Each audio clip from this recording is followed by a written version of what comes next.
제사장 사가랴와 아내 엘리사벳은 나이가 많은 부부였습니다. 근데 이들에게는 아이가 없었습니다. 천사가 사가랴에게 나타나서 이들에게 아들이 태어날 것이다. 그리고 이름을 요한이라고 부를 것을 말했습니다. 또 이 아이는 이스라엘 자손을 그들의 하나님께로 돌아오게 할 엘리야와 같이 쓰임받게 될 것을 말씀했습니다. 하지만 사가랴는 자신들의 나이가 많았기 때문에 이 천사의 말을 믿지 못했습니다. 그러자 천사는 자신을 좋은 소식을 전하기 위하여 보내심을 받은 가브리엘이다라고 밝히면서 이 사가랴가 믿지 못했기 때문에 일이 성취될 때까지 사가랴는 말을 하지 못하게 될 것이다. 그리고 때가 되면 일이 이루어질 것이다 라고 말하고 사가랴를 떠나게 됩니다. 우리가 하나님의 말씀을 믿지 못하는 이유는 이 사가랴의 모습과 같이 우리는 현실을 바라보기 때문에 그렇습니다. 믿음을 갖는 것이 아니라, 하나님의 말씀이 우리에게 주어질 때 믿음을 갖는 게 아니라 우리는 자꾸 현실을 기반해서 현실에서 이런 일이 어떻게 있을 수 있겠느냐. 무화과 나무가 뿌리채 말랐을 때에도 베드로가 놀라면서, 제자들이 놀라면서 어떻게 이런 일이 있을 수가 있습니까? 라고 물어보는 것은 도저히 있을 수가 없다. 하나님에게는 불가능이 없는데 자꾸 불가능한 우리의 시선으로 자꾸 바라보려고 한다는 것이죠. 그렇기 때문에 가브리엘이 일이 성취될 때까지 네가 아무 말도 하지 못하게 될 것이다 라고 이렇게 얘기합니다. 하나님의 일이 성취되지 못할 때에 하나님의 일이 성취되지 못할 것이다 라고 그렇게 불신앙을 하게 될 때에 왜 말을 못하게 할까? 왜 말을 못하게 하겠습니까? 중요한 것은 무엇이냐면 우리의 말이 그만큼 중요하기 때문에 그렇습니다. 자꾸 우리가 그런 우리의 불신앙을 어디로 표현합니까? 말로 표현하는 것이죠. 그리고 그 말을 다른 사람에게 옮깁니다. 그래서 나만 안 믿는 게 아니라 다른 사람도 안 믿게 만드는 것이죠. 나뿐만이 아니라 다른 사람들에게 불신앙을 퍼지게 하는 것은 내 입에서 나오는 말로 이루어집니다.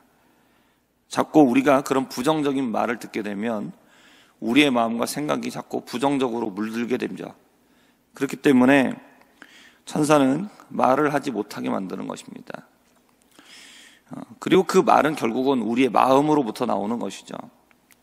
그렇기 때문에 우리가 어떤 그런 우리 마음 가운데 부정적인 생각이 들거나 또 우리 마음 가운데 어떤 마음속에서 올라오는 그런 선한 것이 아니라 악한 것이 올라올 때에 우리는 어디를 조심해야 되느냐? 우리의 입을 조심해야 됩니다.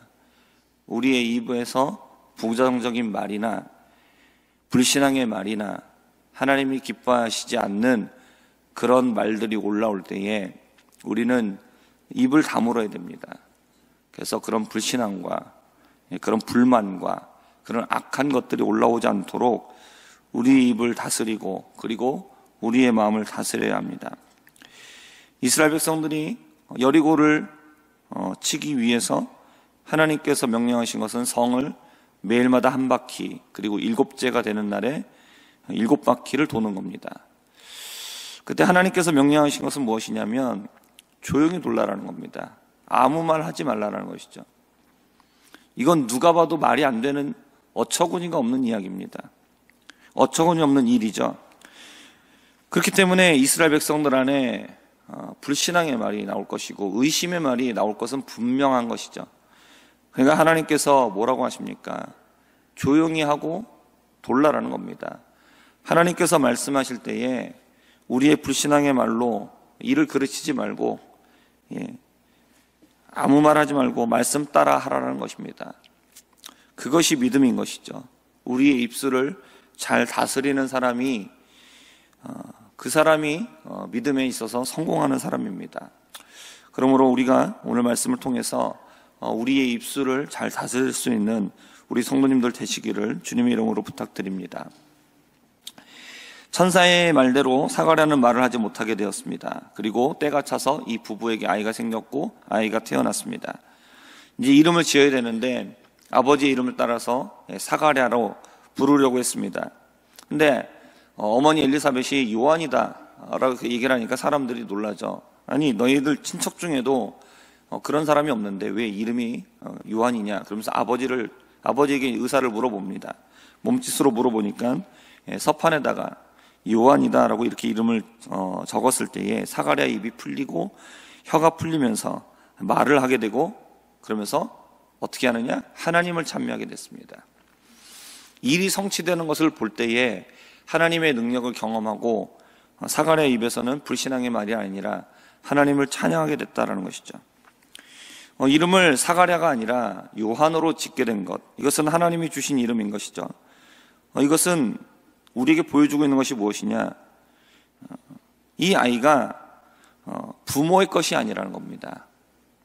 아이는 하나님의 것이고, 그리고 부모의 뜻대로 키우는 게 아니라 하나님의 뜻대로 키워야 된다는 것이죠. 그리고 하나님의 일을 하는 사람이 될 것이다 라는 것을 보여주고 있습니다. 이것은 우리에게도 보여주고 있는 것이 있습니다.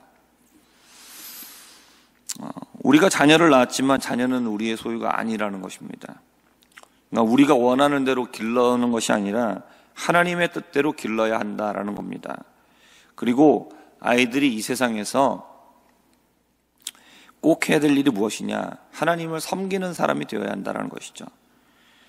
그렇게 하기 위해서 부모는 자녀를 말씀으로 길러야 되고, 하나님의 영광을 위해서 살아가는 사람이 되도록 길러야 되는 그 책임이 부모에게 있다라는 것입니다.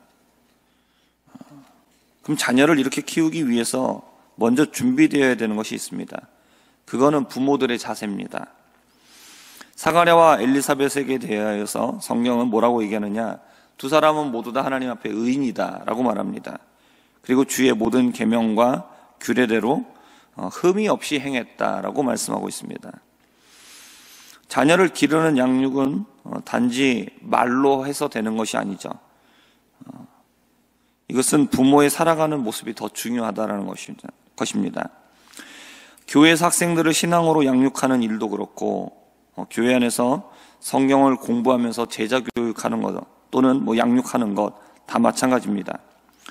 가르치는 자가 먼저 삶에서 또 신앙에서 본이 되지 못하면 그 교육은 참된 교육이 될 수가 없습니다. 자녀들을 위해서 많이 기도합니다. 그런데 먼저 부모된, 선생된 나의 모습을 돌아봐야 합니다. 우리가 본이 되는 자가 되어야 합니다. 자녀들에게, 학생들에게, 성도들에게 부끄럽지 않은 자들이 되어야 하는 것이죠. 그래야 그때 진정한 교육이, 양육이 일어날 수 있습니다. 그렇게 우리의 모습이 주 안에서 인정받을 수 있는 그런 성도가 되기를 축복합니다. 그렇게 될 때에 우리의 자녀들은 부모의 모습을 본받게 되는 것이고, 학생들은 선생님들의 모습을 배울 수 있게 됩니다. 이름을 요한으로 지은 것, 자녀를 자신의 것이 아니라 하나님의 것으로 인정한 모습이고 온전히 드린 모습입니다. 우리도 이와 같이 우리의 자녀를 온전하게 드릴 수 있게 되기를 바랍니다. 입과 혀가 풀린 사가랴는 성령으로 충만해졌고 예언하며 하나님을 찬송했습니다. 요한을 보내신 것은 하나님께서 자신의 백성을 위해 보내시는 메시아의 바로 앞에서 오실 길을 준비합니다 라고 말합니다. 하나님의 긍휼로 인하여 주의 백성에게 죄사함을 주시는 하나님의 구원의 역사라고 말씀하게 됩니다. 하나님은 자신의 백성을 위하여 일하시는 분입니다. 그 어둠과 죽음의 그늘에 있지만 그 가운데 구원의 빛을 비추어 주시고 백성들을 평강의 길로 인도하십니다. 이 하나님의 역사는 세상의 그 어떤 방해와 반대 속에서도 실패하지 않고 반드시 이루어지죠. 그 일을 실행하게 될 사가랴가 믿지 못함에도 불구하고 하나님은 그 일을 이루어 나가십니다. 원수는 우리의 생명을 빼앗고 우리를 망하게 하려고 합니다. 그러나 여호와 하나님께서는 우리를 건지시고 구원하시기 때문에 우리는 하나님 앞에 죄를 용서받고 하나님의 구원이 우리의 삶 가운데 반드시 임하게 됩니다. 지금 우리가 어둠 속에 아무것도 보이지 않고 죽음의 그늘과 같이 힘든 상황이 있다 할지라도 그 끝은 절망이 아닙니다. 밝은 빛이 비추어질 것이고 우리는 사망의 길이 아니라 평강의 길로, 생명의 길로 인도되게 될 것입니다. 먼저 우리는 이러한 구원을 받았습니다. 그리고 우리의 인생길에서 시시때때로 우리를 인도하시는 하나님의 구원을 우리는 경험하고 있습니다. 우리가 바르지 못한 길로 가려고 할 때마다 우리를 말씀으로 훈계하시고 우리가 기도할 때에 우리의 마음 가운데 깨닫게 해주십니다. 주변에 있는 믿음의 동역자들을 통해서 옳은 길이 무엇이고 생명의 길이 무엇인지를 다시 한번 알려주십니다. 우리가 이 은혜 가운데 있음을 깨달으시고 하나님의 말씀 가운데 순종함으로 사망의 길이 아니라, 고난의 길이 아니라 평강의 길, 또 하나님께서 주시는 평안을 누리실 수 있는 우리가 되기를 주님의 이름으로 축복합니다. 기도하겠습니다. 하나님 아버지, 자녀조차도 우리의 것이 아님을 주님 앞에 고백합니다. 우리가 자녀들을 정말로 주님의 뜻대로 양육하여 주님이 원하시는 대로 주님의 일을 위하여 주님을 섬기는 자로 길러야 될 책임이 우리에게 있음을 깨닫고 우리가 자녀들을 위하여 기도하며 정말로 신앙과 삶의 본이 될 수 있는 우리가 되도록 은혜를 더하여 주시옵소서. 하나님, 우리의 입술에 있는 불신앙의 말, 하나님이 기뻐하시지 않는 그런 모든 악한 말들을 제하여 주시고 하나님, 우리에게 선하고 정말 하나님이 기뻐하시는 아름다운 말이 나올 수 있는 그런 말을 하는 우리가 될 수 있도록 우리의 마음과 생각을 지켜주시고, 또한 우리가 불신앙의 말이 나오려 할 때에, 악한 말이 나오려 할 때에 우리의 입을 제어할 수 있는 하나님 사람들 될 수 있도록 도와주시옵소서. 하나님께서 우리에게를 평강의 길로 인도하심을 믿습니다. 하나님, 우리가 때로 어렵고 고난의 때를 통과하고 있다 할지라도 하나님, 그 끝은 절망이 아니라 하나님께서 인도하여 주심으로 생명의 길로, 평강의 길로 나가게 됨을 믿고 하나님만을 의지하며 나아가게 하여 주옵소서. 예수님의 이름으로 기도합니다. 아멘.